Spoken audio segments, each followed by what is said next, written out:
This is NVDA. Here are your price targets for Thursday. We ended the day at $135.58, up 3.5%. To the north side from where we are takes us to one level of resistance and a potential take profit area at 136.97.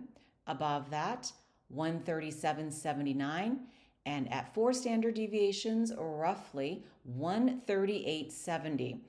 To the middle of the trend and back at support, roughly 135.25.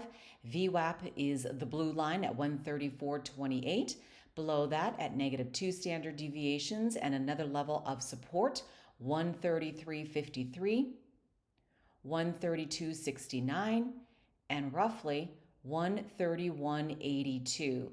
Note the sell-off here at resistance, the buy-in at support, support, support, resistance here, another level of resistance, and now we're back down basically at support.